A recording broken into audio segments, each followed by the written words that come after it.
4위와 8위인데요. 이 얘기 만나보겠습니다. 인터넷 언론 뉴스타파가 어젯밤에 김만배 씨가 작년 9월 전 언론노조 위원장과 나눈 대화 녹취를 공개했습니다. 내용의 핵심은 이 대장동 대출 브로커를 당시 윤석열 중수부 과장, 윤석열 과장이 수사를 봐줬다는 주장을 한 건데요. 화면부터 보겠습니다. 그 부산저축은행 일반 대출인데 다른 건 기소하면서 그 외에 이 대장동 대출만 봐줬습니까? 일반 대출도 2건 기소하셨다니까요. 일반 대출 누가 기소합니까? 아니 대장동 1,150억 불법 대출을 알면서도 기소 안 하고 봐줬냔 말이죠. 나중에 2016년인가에 대출이 노한테 커피는 왜 타주셨어요? 저는 그 사람 본 적이 없습니다. 갖다 붙이려고 10년 전까지. 김만배가 얼만큼 이 조이라는 사람을 박영수 특검을 소개를 해서 윤석열이 그를 봐주기 수사를 했는지가 드러났습니다. 심각한 상황이기 때문에 이에 대해서는 우리 당은 법사위를 소집해서 이 문제를 하고 윤호중 대표가 어제 발표했습니다만 반드시 특검을 통해 이 진실을 밝히겠다는 말씀을 드리겠습니다. 녹취록 내용, 녹음 파일은 제가 듣지는 않겠습니다. 저희가 글자로 한번 확인을 해볼게요. 내가 조땡땡 씨를 박영수에게 소개를 해줬다. 당시 윤석열 후보가 대검 중수부 과장이었는데 박영수가 조 씨 사건 진단을 하더니 대검찰청 가서 커피 한 잔 마시고 오라 그래서 조모 씨에게 전달했다. 그러니까 부산저축은행 사건을 봐줬다 윤석열 후보가. 이게 지금 녹취록에 드러났다. 이게 지금 그 뉴스타파 보도를 통해서 일단 의혹 제기가 된 거거든요. 그렇습니다.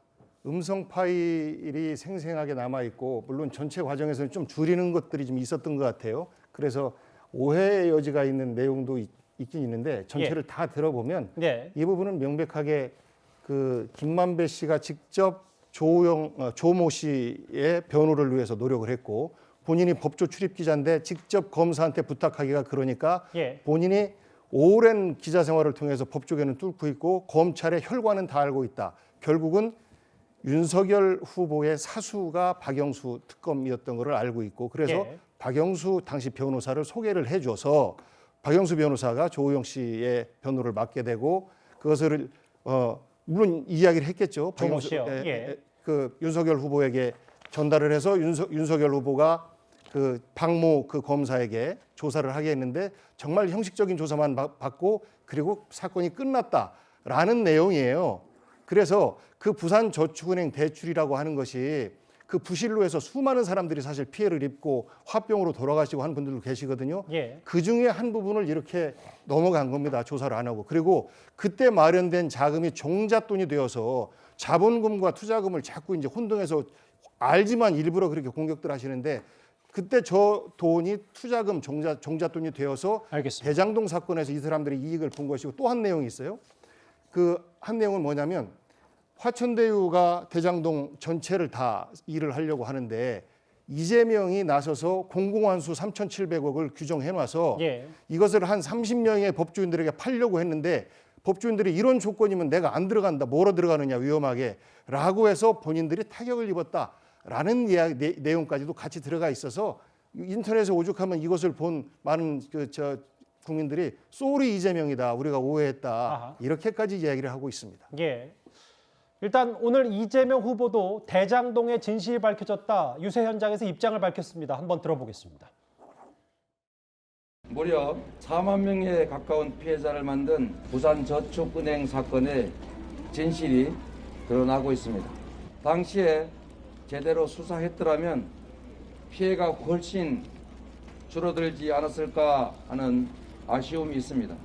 대장동 사건의 진실도 함께 드러나고 있습니다. 거짓은 참을 이길 수 없습니다. 위대한 국민의 현명한 판단을 믿습니다. 이재명 후보 유세 현장에서 이례적으로 본인이 직접 적어온 글을 읽었고 대장동의 진실이 밝혀졌다라고 얘기했습니다. 이도원 의원님, 어제 뭐 널리 알려달라라는 SNS 공유까지 했는데 이 김만배 씨와의 전 언론노조 위원장과의 녹취록 신빙성을 저희가 어느 정도 봐야 되는 겁니까? 그러니까 우리가 기본적으로 생각해야 될 거는 김만배 씨는 이재명 성남시장 시절에 대장동 개발을 통해서 우리가 도저히 상상할 수도 없는 거액의 돈을 벌었고 그것이 정당한 절차가 아니라는 의심은 물론이고 실제로 그 법에 의해서 처벌도 받고 있습니다. 어떻게 보면은 김만배 그다음에 이재명 후보는 뭐 같은 배를 탔다고 볼 수도 있고 김만배와 윤석열 후보가 같은 배를 탔다 이렇게 볼 수는 없죠. 그 대장동 사업 과정에서 그 김만배 씨는 늘 좀 그 자기 역할을 과장해 온 측면이 있습니다. 양승태 전 대법관과의 관계, 그다음에 대법원장과의 관계, 그다음에 조재현 대법관과의 관계, 두 관계 모두 그 당사자에서 부정을 당했죠.